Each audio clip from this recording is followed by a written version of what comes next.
என் தேவியாக வச்சு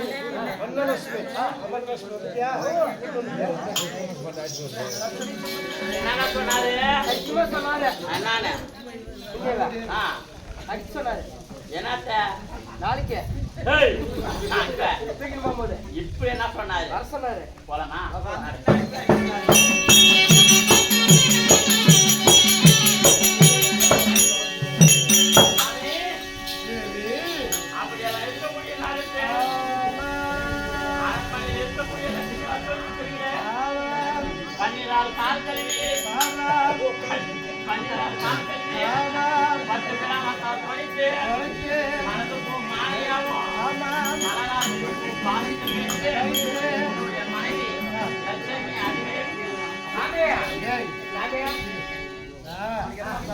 நான் யாரை கூப்பிட்டு சொன்னேன் மனைவி லட்சுமியை கூப்பிட்டு சொன்னேன் இதுதானே ஒண்ணு நீ மாங்கோட்டுல போய் யாருமே பிடிச்சி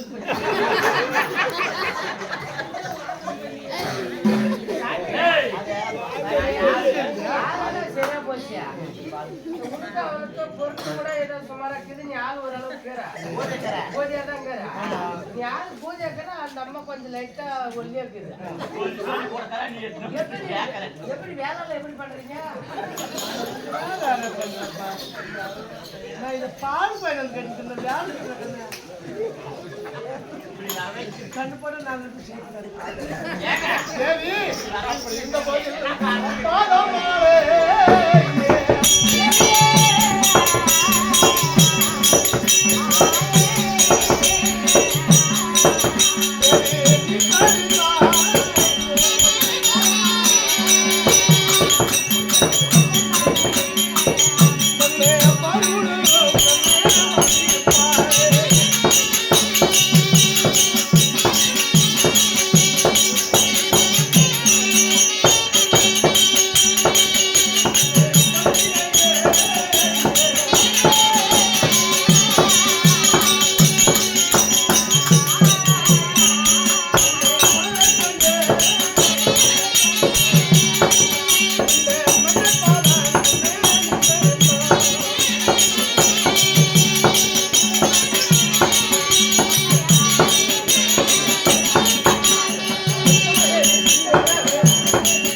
சும்மா ஒரு பாசத்துக்கு கூட்டுக்காரி மேல தூக்கி மட்டும் காட்டு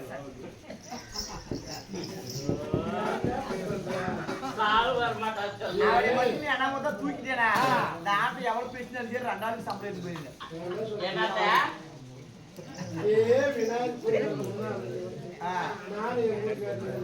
சாமி கும்பிட்டு சாமி கும்பிட்டு வரம் இருந்து பெற்ற பிள்ளை இது இதே மாதிரி பொண்டாட்டி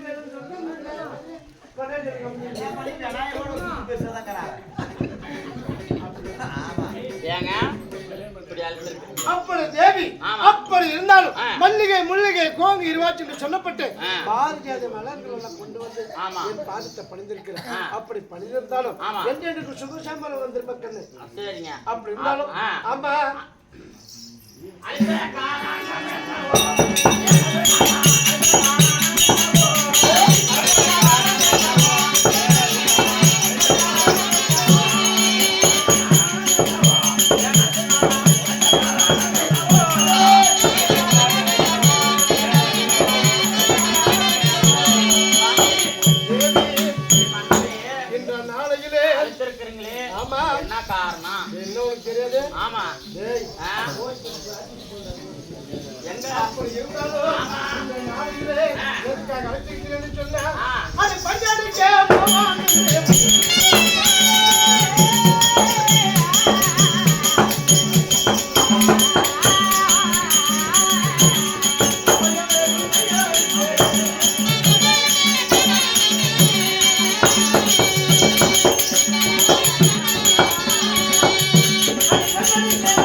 தேவர் குலத்தில் பிறந்தால் துயர்மை இல்லை இந்த நாளையிலே பச்சடிக்கு போகலாம் நினைச்சிருக்கிறது.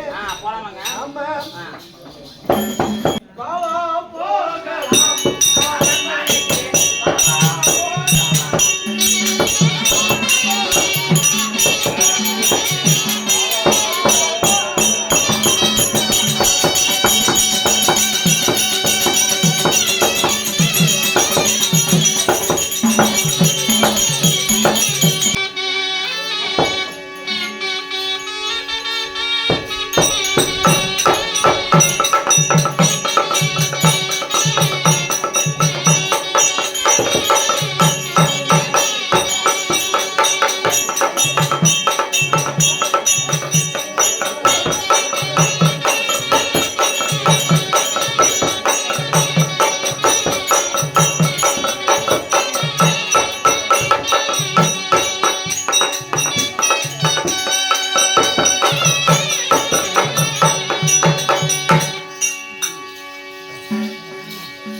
இப்படி முக்கன் படைத்த சதாசிவனும் உமா பார்வதாலும் கைலாயத்திலே இருக்கிற நேரம் உலகிலே நடந்து கொண்டிருப்பது என்ன? ரத்னாபுரி கோட்டையை ஆளக்கூடியவர் அரக்க சகோதரரும் 3 பேரு. வாதாபி இடதாபி வில்வாளன் என்று சொல்லக்கூடிய 3 அரக்கர்களும் இந்த 3 அரக்கர்களும் தேவர்களை இம்சித்துக் கொண்டிருந்தார். ஆமாங்க. அந்த வாதாபி இனதாபி வில்வாளன் என்று சொல்லக்கூடிய 3 அரக்கர்களும் அவங்களுடைய வேலை என்ன? வாதாபி இனதாபி இருவரும் சேர்ந்து தன் தம்பியாகிய வில்வாளனை ஒரு ஆட்டுக்கிடையாக உருமாற செய்வது. அப்படி ஆட்டுக்கிடையாக இருக்கக்கூடியவர்களே வருவோருக்கும் போவோருக்கும் விருந்தளிப்போம் என்று ஆட்டுக்கிடாயை அந்த கிடாயை உயிரை வதைத்து அதனுடைய இடைச்சியை குழம்பாக வைத்து வருவோருக்கும் போவருக்கும் உணவாக கொடுப்பது. கொடுத்த பின்பு மீண்டும் தம்பி வில்வாளா என்று சொன்னால் வயிற்றிலே இருக்கக்கூடிய கையாகப்பட்டது வயிற்றை குழந்தை மீண்டும் வெளியே வரும். ஆகட்டுங்க. இப்படியே தேவர்களை இன்சித்துக் கொண்டிருக்க ஒரு நாள் அந்த வழியாக குருமுனி என்று சொல்லக்கூடிய அகஸ்திய மகாமுனிவர் வருகிற நேரம் இந்த அகஸ்தியருக்கு வில்வாளனை ஆட்டுக்கிடையாக செய்து உணவு கொடுக்க வேண்டும் என்று எண்ணிய யாரு? வாதாபி தன் தம்பியாகிய வில்வாளனை மடித்து அவனுக்கு உணவு கொடுக்கிறார் அகஸ்திய மகாமுனிவருக்கு. அகஸ்தியருக்கு உணவு கொடுக்கிற நேரம் அகஸ்திய மகாமுனிவர் ஞானத்தால் உணர்ந்து பார்த்தார். இப்பேற்பட்ட கொடிய செயலை செய்து கொண்டிருக்கிற இந்த அரக்கர்களை மடிக்க வேண்டும் என்று நினைத்த அகஸ்தியர் என்ன செய்தார்? உணவாக உட்கொண்ட அந்த வில்வாளனை அஜீரணம் என்று தன்னுடைய வயிற்றை தடவுகிற நேரம் தன் உயிர் பெற முடியவில்லை. வயிற்றிலே ஜீரணமாக தேவர்கள் செய்த சதிதான் இந்த அகஸ்தியர் இப்படி செய்து விட்டார் என்று தேவர் மேல் பொறாமை கொண்ட வாதாபி என்ன செய்து கொண்டிருக்கிறார்? இப்பொழுது தேவர்களை சிறைப்பிடித்து சித்திரவதை செய்து கொண்டிருக்கிறார். இந்த உலகில் உள்ள கிண்ணர் கிம்புரட சித்தர் என்று சொல்லக்கூடிய குரல் 33 கோடி தேவர்கள் 46 சப்த ரிஷிகள் அஷ்டவசுக்கள் மும்மூர்த்தி தேவர்கள். மும்மூர்த்தி தேவர்களுக்கே தலைவனாக இருக்கக்கூடிய தேவேந்திரனை அந்த வாதாபி இப்பொழுது சிறைப்பிடித்திருக்கிறார். நிச்சயம் கைலாயம் வரத்தான் போறான். இந்த கைலாநாதனையும் சிறைப்பிடிக்க போறான். அதுவும் கிடையாது, நேராக வைகுந்தம் செல்ல இருக்கிறார். அந்த வைகுந்தம் சென்று என் மைத்துனர் ஆகிய யாரு? ஸ்ரீமந்த நாராயணனையும் சிறைப்பிடிப்பான்.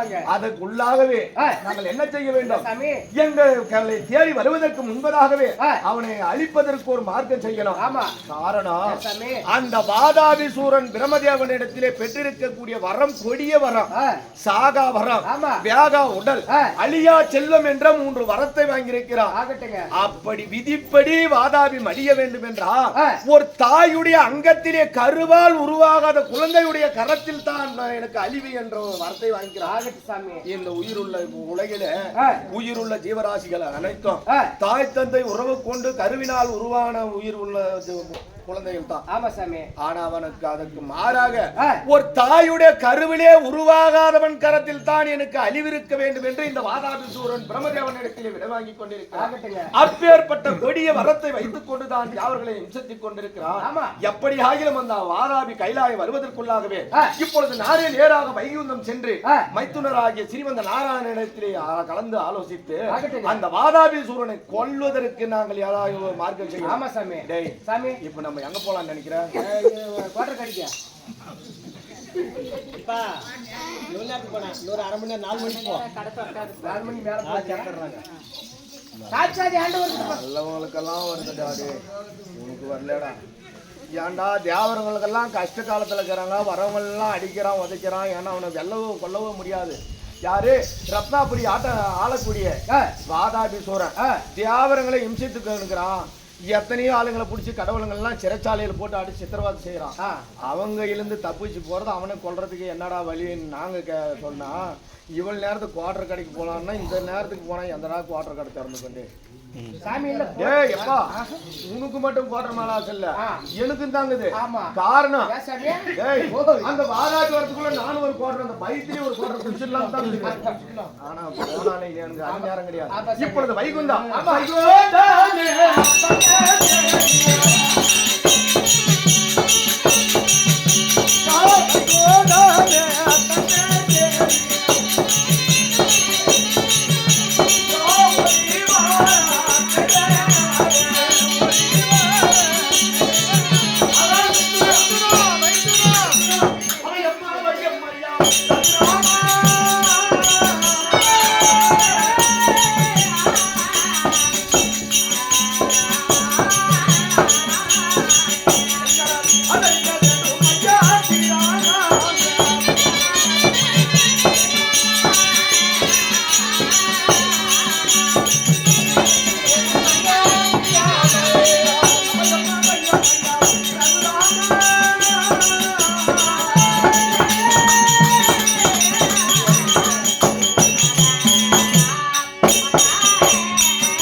இப்படி கைலாயத்திலிருந்து உன் தங்கையான பார்வதாவோடு இந்த கைலநாதன் அபயம் அபயம் என்று சொல்லி வைகுந்தத்தை தேடி ஓடோடி வந்து கொண்டிருக்கிறோம்.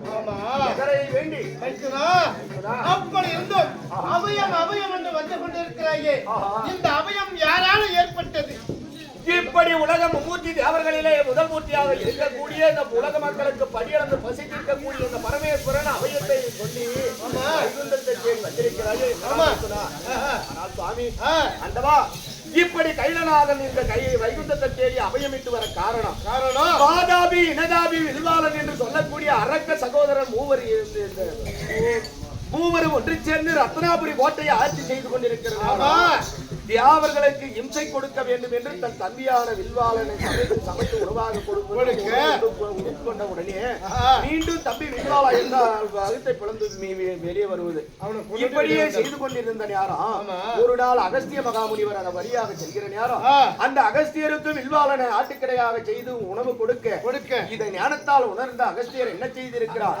உணவை உட்கொண்ட உடனே வஜ்ர அஜீரணம் நைட்டு தடவுகிற நேரம் வில்வாளன் மடிந்து விட்டான்.